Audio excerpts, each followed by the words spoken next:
Hello and welcome everyone. It is time to enter the kumite. Remember, this is not a sport. You don't play fight.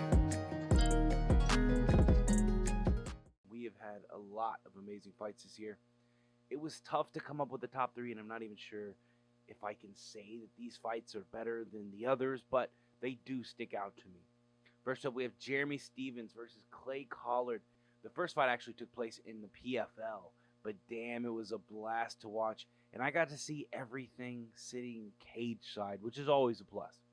Both of these guys are dogs in the cage, and they went at it from start to finish. Neither of them afraid of throwing heat, and neither willing to go down.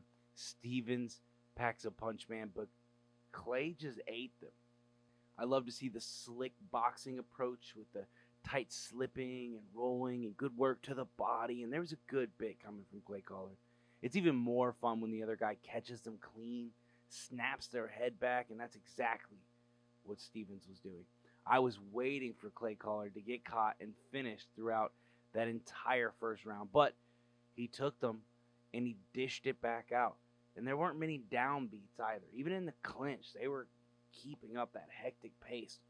This is a pretty technical freaking fight, at the very least in the boxing department.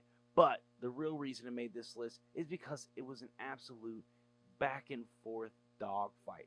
The fight ultimately went to a decision, with Clay Collard taking home the win.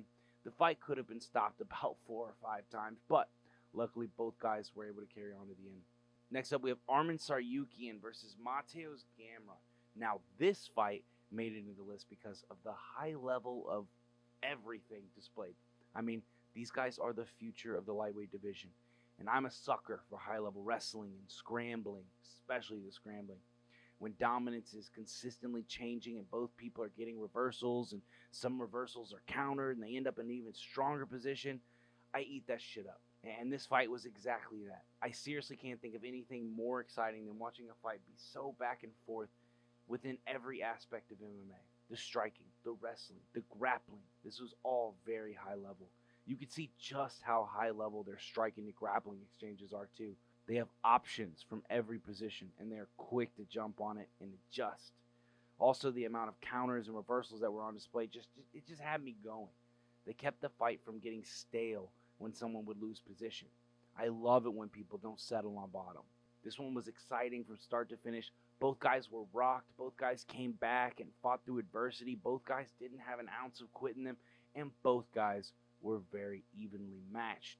Those tend to be my favorite fights, the ones that were close, where both fighters go to that dark place and come out stronger mentally and emotionally for it. The fight ultimately went to a decision, Matteo's Gamra taking home the win. This decision was pretty controversial though, and that helps to show just how evenly matched both of these guys were.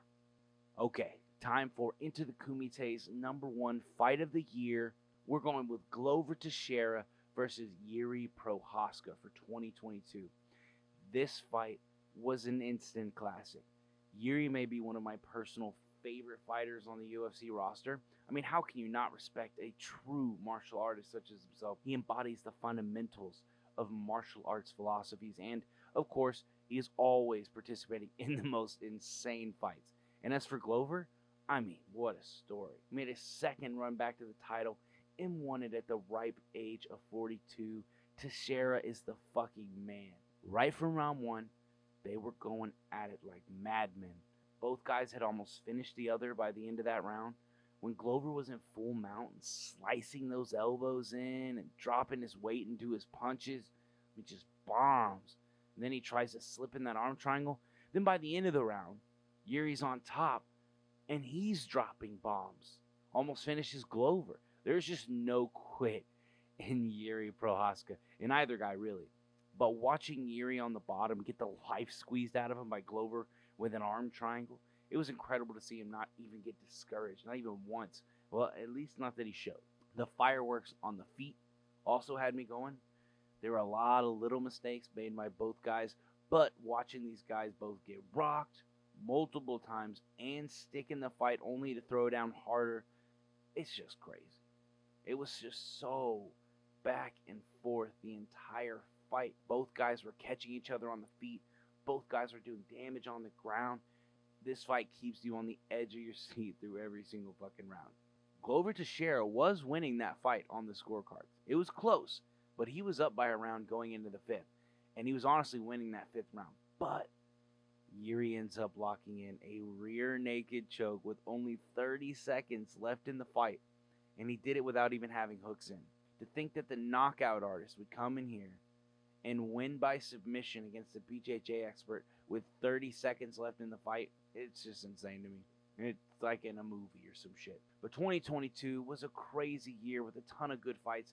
These are just a few of the classics put on, but I highly suggest going back and watching these just in case you missed them. With that, I'll go ahead and wrap things up. If you like the content we're providing, make sure to like, share, and subscribe. You can also follow us on Instagram and Facebook, and you can even follow me personally on Twitter. Remember, this is not a sport. You don't play fight.